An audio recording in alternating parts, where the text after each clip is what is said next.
चैत्र नवरात्रि 2026 इस बार किस दिन से शुरू हो रही है? क्या 19 मार्च को घट स्थापना होगी या 20 मार्च को? घर में कलश स्थापना का सही शुभ मुहूर्त क्या है?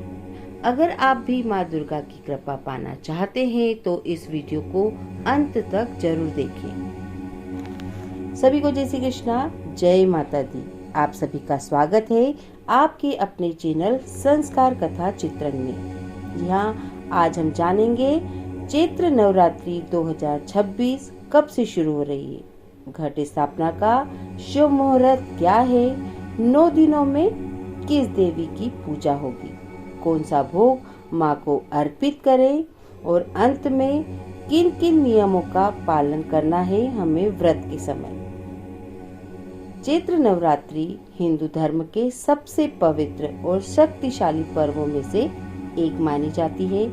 यह केवल देवी आराधना का पर्व नहीं बल्कि आत्मशुद्धि, साधना और नए आरंभ का भी समय होता है। इसी दिन से हिंदू नववर्ष की शुरुआत भी मानी जाती है। साल 2026 में चैत्र नवरात्रि 19 मार्च गुरुवार से प्रारंभ होकर 27 मार्च शुक्रवार तक चलेगी। यह पर्व चैत्र मास की शुक्ल पक्ष की प्रतिपदा तिथि से शुरू होकर रामनवमी पर समापन होता है। और आइए घट स्थापना का शुभ मुहूर्त जानते हैं। 19 मार्च को घट स्थापना का शुभ समय सुबह 6:52 से 10:10 तक रहेगा। जी हाँ, और यदि इस समय में स्थापना संभव न हो तो अभिजीत मुहूर्त में भी कलश स्थापना की जा सकती है, जिसका समय लगभग 11:47 से 12:36 तक रहेगा। कलश स्थापना नवरात्रि का सबसे महत्वपूर्ण कार्य माना जाता है, क्योंकि इसी से 9 दिनों की पूजा विधिवत आरंभ होती है। और आइए माँ दुर्गा के 9 स्वरूपों का 9 दिनों के रूप में वर्णन। पहले दिन माँ शैलपुत्री की पूजा। 19 मार्च को माँ शैलपुत्री की पूजा होगी और इस दिन पीला रंग शुभ माना जाता है। इस दिन माँ को गाय के घी से बने व्यंजन अर्पित करना शुभ रहता है। दूसरा दिन माँ ब्रह्मचारिणी। 20 मार्च को ब्रह्मचारिणी की पूजा होगी। हरा रंग इस दिन विशेष रूप से फलदायी होता है। इस दिन चीनी, पंचामृत और घर की बनाई मिठाई का भोग लगाया जाता है। तीसरा दिन माँ चंद्रघंटा। जी हाँ, 21 मार्च को माँ चंद्रघंटा की आराधना होगी। इनका शुभ रंग ग्रे है। दूध से बनी मिठाई माँ को बहुत ही प्रिय है। चौथा दिन माँ कुष्मांडा। 22 मार्च को माँ कुष्मांडा की पूजा होगी और माँ को नारंगी रंग बहुत ही पसंद है और उन्हें मालपुए का भोग लगाया जाता है। 5वां दिन है स्कंद माता का। जी हाँ, 23 मार्च को माँ स्कंद माता की पूजा होती है और उनका रंग है सफेद, जो सभी के लिए शुभ है। केले का भोग लगाया जाता है। 6वां दिन माँ कात्यायनी। 24 मार्च को कात्यायनी माँ की पूजा होगी। माँ को लाल रंग बहुत ही पसंद है, इसलिए लाल रंग शुभ माना गया है। माँ को शहद अर्पित करना मंगलकारी माना जाता है।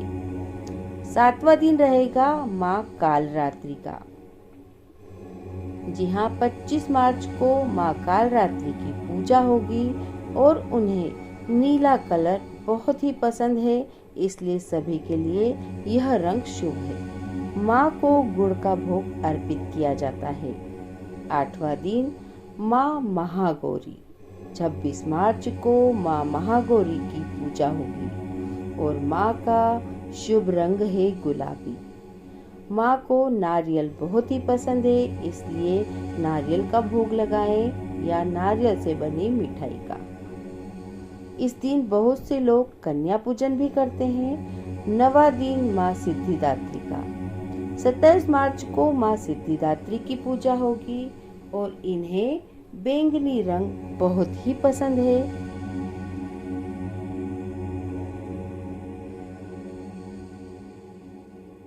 माँ को हलवा, पूरी और चने का भोग लगाया जाता है। इसी दिन रामनवमी भी धूमधाम से मनाई जाती है। और अब आइए नवरात्रि व्रत में क्या खाएं। नवरात्रि के व्रत में सात्विक भोजन करना चाहिए। आप साबूदाना, कुट्टू का आटा, सिंघाड़े का आटा, समक के चावल ले सकते हैं। फल जैसे सेब, केला, अनार, पपीता खा सकते हैं। शकरकंद, आलू, लौकी, कद्दू जैसी सब्जियां भी व्रत में ली जाती है। दूध, दही, पनीर, मक्खन और सूखे मेवे शरीर को ऊर्जा देते हैं। नमक में केवल सेंधा नमक का ही प्रयोग किया जाता है। जिस प्रकार नवरात्रि के व्रत में हमें सात्विक भोजन करना चाहिए, वहीं हमें कई चीजों से बचना भी चाहिए। जैसे व्रत में गेहूं, चावल, दालें, प्याज, लहसुन का सेवन नहीं करना चाहिए। मांसाहार, शराब और पैकेट वाले जंक फूड से भी दूर रहना चाहिए। बहुत अधिक तला हुआ भोजन भी कम से कम ही लेना चाहिए। चैत्र नवरात्रि का आध्यात्मिक महत्व भी जानते हैं। चैत्र नवरात्रि केवल 9 दिनों का पर्व नहीं है, बल्कि यह वह पवित्र समय है जब माना जाता है कि स्वयं माँ दुर्गा अपने भक्तों के घर और हृदय में विराजमान करती है। इन दिनों घर का वातावरण, दीपक की लो, मंत्रों की ध्वनि और भक्ति का भाव, सब कुछ मानो एक अलग ही दिव्यता भर जाता है। कहा जाता है कि जब सच्चे मन से माँ का स्मरण किया जाता है तो जीवन के भीतर छिपा भय, चिंता और नकारात्मकता धीरे धीरे दूर होने लगती है। चैत्र नवरात्रि वसंत ऋतु में आती है, जब प्रकृति स्वयं नव जीवन का संदेश देती है। जैसे पेड़ों पर नए पत्ते आते हैं, वैसे ही माँ की कृपा से मनुष्य के जीवन में भी नई ऊर्जा, नई आशा और नए शुभ आरंभ का संचार होता है। इन 9 दिनों में माँ के प्रत्येक स्वरूप की पूजा केवल एक परंपरा नहीं, बल्कि जीवन के 9 महत्वपूर्ण संदेशों को समझने का अवसर है। धैर्य, तप, साहस, करुणा, मातृत्व, शक्ति, रक्षा, शुद्धता और सिद्धि। यहाँ जो भक्त श्रद्धा से इन दिनों तप, जप, ध्यान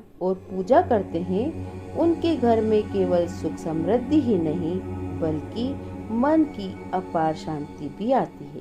चैत्र नवरात्रि केवल 9 दिनों का पर्व नहीं है, बल्कि यह वह पवित्र समय है जब माना जाता है कि स्वयं माँ दुर्गा अपने भक्तों के घर और हृदय में विराजमान करती है। इन दिनों घर का वातावरण, दीपक की लो, मंत्रों की ध्वनि और भक्ति का भाव, सब कुछ मानो एक अलग ही दिव्यता भर जाता है। ऐसा माना जाता है कि नवरात्रि में किया गया छोटा सा मंत्र जाप भी कई गुना फल देता है, क्योंकि इन दिनों शक्ति तत्व अत्यंत ही जागृत रहता है। नवरात्रि के ये 9 दिन केवल कैलेंडर की तिथियां नहीं, बल्कि वह समय है जब भक्त और माँ के बीच का संबंध सबसे अधिक जीवंत होता है। यह समय मंत्र जाप और ध्यान के लिए भी अत्यंत ही शुभ माना जाता है। विशेष रूप से यह मंत्र अत्यंत ही प्रभावी माना जाता है। ओम रेम रीम क्लीम चामुंडाय विच्चे। और आइए कन्या पूजन और पारण का समय देखते हैं। अष्टमी या नवमी के दिन कन्या पूजन किया जाता है। 9 कन्याओं को माँ दुर्गा का रूप मानकर भोजन कराया जाता है। नवमी तिथि पर पूजा पूर्ण होने के बाद व्रत का पारण किया जाता है। माँ दुर्गा की कृपा से जीवन में सुख, शांति, शक्ति और समृद्धि बनी रहे, यही प्रार्थना है। यदि आप माँ के भक्त हैं तो कमेंट में जरूर लिखें जय माता दी। वीडियो पसंद आए तो लाइक करें, शेयर करें और चैनल संस्कार कथा चित्रण को सब्सक्राइब करना न भूलें। जय माता दी।